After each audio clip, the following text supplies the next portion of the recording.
আজকে আমি একটা নদী ও নৌকা দৃশ্য সহজ করে এঁকে দেখাবো। প্রথমে আমরা একটা কাগজ নিলাম। এই কাগজের উপরের অংশটা একটু ছোট এবং নিচের অংশটা একটু বড় রেখে নদীর অংশটা নিচের দিকে রাখবো। এবার দেখেন একটু কয়েকটা মেঘের মতো দিয়ে রাউন্ডেড টাইপের আমরা একটা গাছ তৈরি করব। গাছটা একটু মোটা হবে, একেবারে চিকন না, এবং কিছু ডালপালা, শাখা প্রশাখা থাকবে। তো এটা খুবই সহজ। এটা আলাদাভাবে একটু যদি প্রয়োজন হয় প্র্যাকটিস করে নিলে এটা খুবই সহজ। এরপরে দূরের গ্রামের ঠিক সামনে এক দুইটা ঘর দিলাম, ছোট্ট ছোট্ট একটু নদীর পাড় দিলাম। এরপর দূরের দিকে ঘরের পিছনে কয়েকটা গাছ থাকবে। হঠাৎ করে তো কোনো ঘর হতে পারে না, কয়েকটা গাছ সাথে থাকবে এবং দূরের গ্রামের কিছু অংশ একটু দিয়ে দিলাম। এবার আমরা দূরের দিকে একটা নৌকা দিচ্ছি, নৌকা একটু পাল তোলা থাকবে। এবার সামনের দিকে একটা নৌকা প্রয়োজন, যেটা আসলে মূলত নদী এবং নৌকার দৃশ্য, যেহেতু নৌকাটা দরকার। এটা একটা সোজা লাইন দিয়ে ছোট সোনামন্দিরা তোমরা দেখো কত সহজ করে আমি নৌকাটা আঁকছি। সোজা লাইন, কয়েকটা লাইন দিয়েই কিন্তু আমি নৌকাটা এঁকেছি।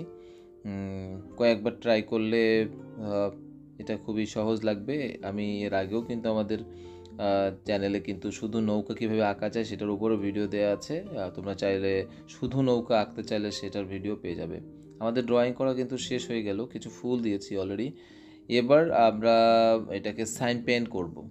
সাইন পেন এটা খুব কেয়ারফুলি করতে হয় আসলে। সাইন পেনটা যদি সুন্দর করে করা যায় তাহলে তোমার ছবিটাতে দেখবে যে কালারিংয়ের পরেও কিন্তু খুব বেশি সুন্দর লাগবে। কিন্তু সাইন পেন যদি ওভার রাইটিং হয়ে যায়, এলোমেলো হয়ে যায়, তাহলে কিন্তু ভালো লাগবে না।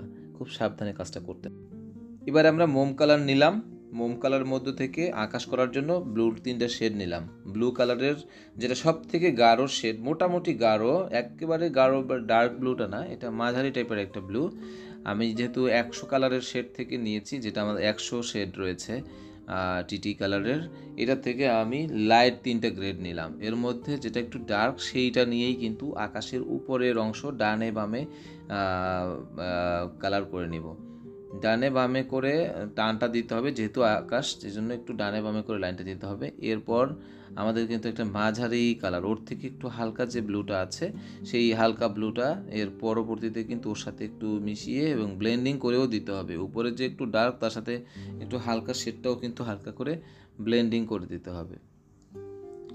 এবং প্রথমে যদি হালকা করেও তোমরা করো কোনো অসুবিধা নাই, কিন্তু একটু পরে বা মোটামুটি কালার হয়ে গেলে একটু হালকা কালার দিয়ে মোটামুটি ওভারঅল কিন্তু যদি ব্লেন্ডিং করে দাও, জোরে চাপ দিতে হবে। এবং কাগজের নিচে কিন্তু অবশ্যই তোমাকে একটু মিনিমাম 3-4-5টা কাগজ থাকতে হবে, তাহলে কিন্তু রঙটা সুন্দর বসবে। আর কাগজের নিচে যদি তুমি কোনো কিছু না দাও, ধরো তুমি একটা কাগজ করছো, নিচে একটা শক্ত কিছু, তাহলে কিন্তু কাগজের মধ্যে মোম কালার বসবে না। এরপর সাদা রং দিয়ে একটু ব্লেন্ডিং করে দিলাম। এবারে আসলাম অ্যাশ গ্রে কালারটা, গ্রে কালারের আমাদের 3টা শেড নিলাম, একটু ডার্কটা নিয়ে একটা পাশে দিলাম। এভাবে করে আমাদের যে 4টা মেঘ, মানে 2টা মেঘের গ্রুপ আর কি, 4টা মেঘ, এর মধ্যে একটা সাইডে একটু ডার্ক শেডটা দিলাম। এরপরে হালকা করে একটু মাঝারিটা দিব, তারপরে একেবারে লাইট কালারটা দিয়ে দিব। এভাবে করেই কিন্তু আমরা মেঘটা করে ফেলতে পারি। আমাদের সাধারণত আমরা মেঘে এই 3টা কালারই সাধারণত ব্যবহার করি। এবার আসি যে দূরের দিকে গ্রামের যে কালার, গ্রামের কালারের মধ্যে কিন্তু একটু ব্লুইশ গ্রিন, এখানে সরাসরি গ্রিন, সবুজ গ্রিন, একেবারে ক্যাটক্যাটা সবুজ যেটা, বা একেবারে বেশি হলুদ মিশ্রিত সবুজ দেওয়া যাবে না, এখানে একটু ব্লুইশ গ্রিন দিতে হবে। কারণ তোমরা জানো যে দূরে সবুজ গেলে, সবুজ যখন দূরে যায়, সেটাকে দূরত্ব বোঝাতে হলে আমাদের কিন্তু অবশ্যই একটু ব্লুইশ গ্রিন ব্যবহার করতে হবে। এবং দূরের গ্রামেও কিন্তু তাই, আমরা কিন্তু একেবারে হলুদে, মানে একদম কলা পাতা সবুজ যে সবুজ রঙটা, সেটা ব্যবহার করি নেই। দূরের দিকেও কিন্তু একটু ব্লুইশ গ্রিনের ডার্ক লাইট শেড ব্যবহার করেছি। সেভাবে গাছের ডাল করেছি, গাছের যে ঝোপঝাড় আছে বা পাতাগুলো করেছি। এবার সামনের দিকে যেহেতু আমাদের এই গাছটা, এটা একটু ব্রাইট কালার ব্যবহার করা যেতে পারে। আমি একটু ব্রাইট কালার ব্যবহার করেছি এখানে, লাইট গ্রিন, তারপরে একটু মাঝারি গ্রিন, হ্যাঁ, উজ্জ্বল যে গ্রিনগুলো, সেগুলো সামনের দিকে যদি এই ব্রাইট টাইপের কালারগুলো ব্যবহার করা হয়, তাহলে সাধারণত দৃশ্যটা দেখতে একটু সুন্দর লাগে, কাছে দূরে ফিল করানো যায়। এরপরে এই যে দেখো তোমরা কয়েকটা গ্রেড দিলাম এখানে। পাতার কিন্তু মিনিমাম 3টা গ্রেড আমি ব্যবহার করেছি, এবং সব থেকে ডার্ক যে গ্রিনটা সেটাও কিন্তু পাতার নিচের দিকে ঝোপের মানে যে আমাদের যে ডাল পাতা থাকে সেখানের একদম নিচের দিকের শেডগুলো কিন্তু একেবারে ডার্ক শেডটা দিতে হবে, এবং সুন্দর করে মিশিয়ে দিতে হবে, জোরে চাপ দিয়ে দিতে হবে, তাহলে কিন্তু সুন্দর করে মিশে যাবে।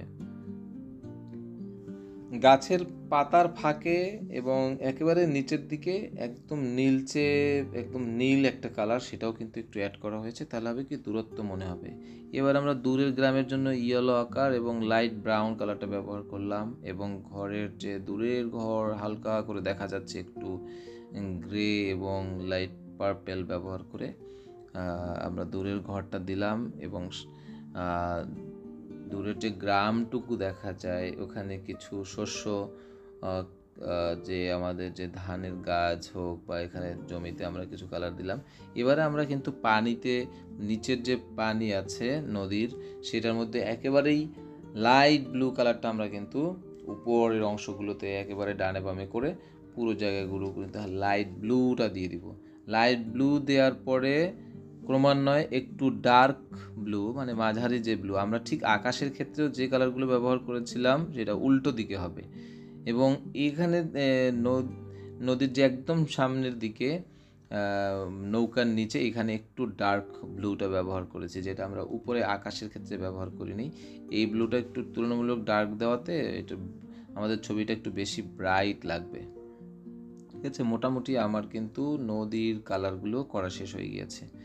এবার আমরা পালতোলা নৌকার যে দূরেরটা এটা একটু হলুদ কমলা দিয়ে এটা আমরা পালটা দিয়ে দিলাম, এবং দূরের নৌকাটা কালার করলাম লাইট ব্রাউন এবং ডার্ক ব্রাউন ব্যবহার করে। এবার আমরা গাছ করে ফেলবো। গাছের মধ্যে সবথেকে বাম দিকে একটু ডার্ক ব্রাউন যেটা আছে সেটা ব্যবহার করলাম, এরপরে একটু লাইট ব্রাউন দিয়ে আমরা সুন্দর করে ব্লেন্ড করে যেখানে যেখানে আছে সব জায়গায় কিন্তু সেটা অ্যাপ্লাই করেছি।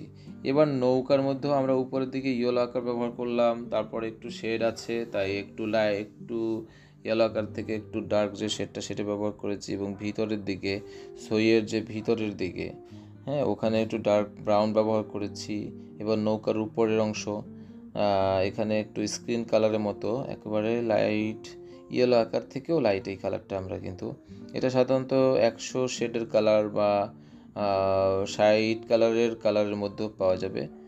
এবার নৌকার নিচের অংশ কিন্তু যথেষ্ট ডার্ক দিতে হবে, নাহলে কিন্তু নিচের অংশ যখন ছায়া পড়ে তাই অনেক ডার্ক হয়ে যায়। তো ব্রাউনের শেড দিয়ে আমরা নিচের অংশটাও করলাম।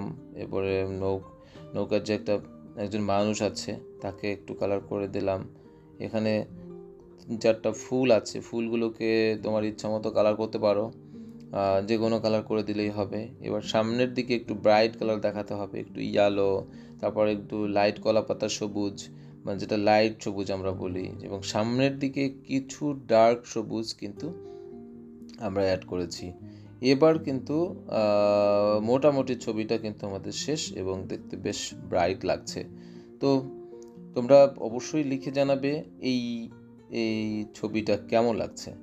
যদি ভালো লাগে তোমরা অবশ্যই কমেন্ট করে জানাবে। আমরা পরবর্তীতে চেষ্টা করব আরও সুন্দর সুন্দর ভিডিও দেওয়ার। আর তোমরা কোন ধরনের ছবি আঁকতে চাও বা আঁকা শিখতে চাও অবশ্যই জানালে আমরা সে বিষয়ের উপরে ভিডিও দিয়ে দেব।